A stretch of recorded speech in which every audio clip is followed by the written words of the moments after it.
No weapon formed against me shall prosper. Hello and welcome to the East Chicago Success Story. I'm your host, LaTanya Hicks, and today we will be looking at the success of East Chicago's very own Reggie Martin. Martin, who was born and raised in East Chicago, is now residing in Macau in China, where his career continues to blossom. In Macau since 2002, Martin has since then come back to East Chicago to share his story with us. I had the privilege to sit down with him and discuss his journey over the years.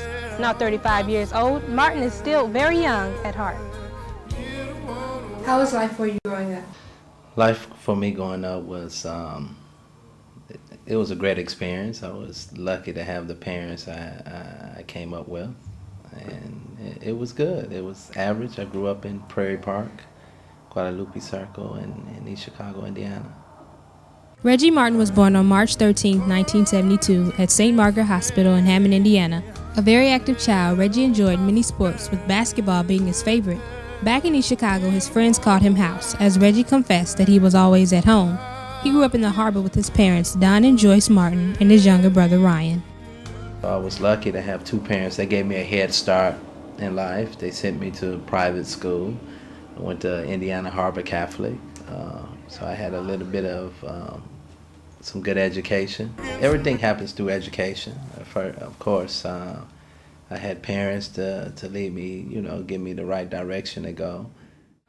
After his high school basketball career, Reggie went on to play Division II junior college basketball for Des Moines Area Community College. There he led Iowa junior colleges in scoring and was selected as a member of the honorable mention for the 1991 and 1992 year. After junior college, he played for Winona State in Minnesota. His competitive nature earned him headlines in the Winona Daily News. After earning his degree in recreational resort management from Winona State University, Reggie began working for Club Med. He counts it a blessing to get his start at Club Med. Not only did he learn a lot, but he also met people of various cultures and backgrounds. It was a great experience. Club Med gave me a chance to live in different parts of the world: Dominican Republic, Bahamas, Florida, Turkey, different places like that. And it was a great experience. Being at Club Med for 6 years had taught Reggie a lot, but he was looking to go in a new direction.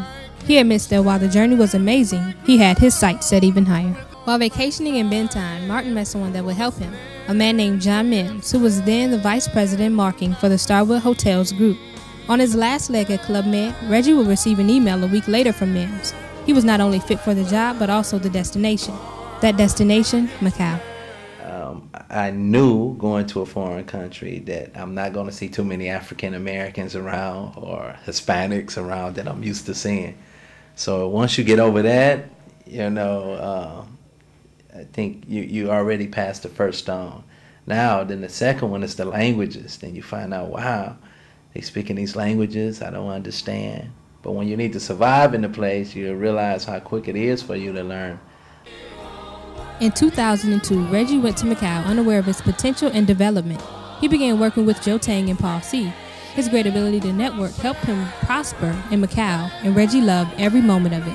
As more U.S. citizens began moving to Macau, the United States Consulate in Hong Kong appointed a warden.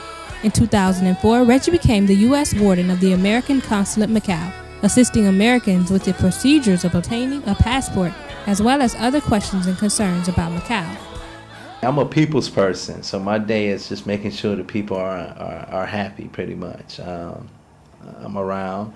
People need assistance with if they lost their passport, if they anything for the U.S. citizens as well as the locals. How to get visas. I send high alerts, at the hotel, and I'm just around making sure the guest is okay. He would go on to serve as vice chairman of the 55-member AmCham Macau Committee and was the 2006 chairman of the AmCham Macau Ball. Reggie will be the first to serve as one of the board of governors with the American Chamber of Commerce in Hong Kong and will act as a liaison or contact between Macau and Hong Kong. Before, it was Hong Kong with the American Chambers, which is the second biggest American chambers outside of the United States. So what I did was I set a goal to bring an independent American chambers to Macau with a couple guys that was helping me out, Paul Shea and Joe Tang. and we got together and we made this event happen. Now the American Chambers of Macau has been running now for 2 months. Our first event was July 4th, which I missed because I'm here in East Chicago, and it's a great feeling. So that goal has been accomplished. In the future, Martin wishes to come back to East Chicago and give back to his community. His main goal is to show the youth that there's a big world out there and that one can accomplish anything with determination and faith. I have a lot of big things I want to do. I want to come back and do more for East Chicago, Indiana. I want to, I wish I can, and I will come back one day once and start Say No to Drug school programs, Stop the Violence, basketball or soccer tournaments and things like that. I want to get more involved with the community, not just here in East Chicago, Indiana, and all inner city places, if I can, around the world. We hope that you enjoyed this telecast of an East Chicago success story as we got up close and personal with East Chicago's very own Reggie Martin. I was your host, LaTanya Hicks, and thank you so much for watching.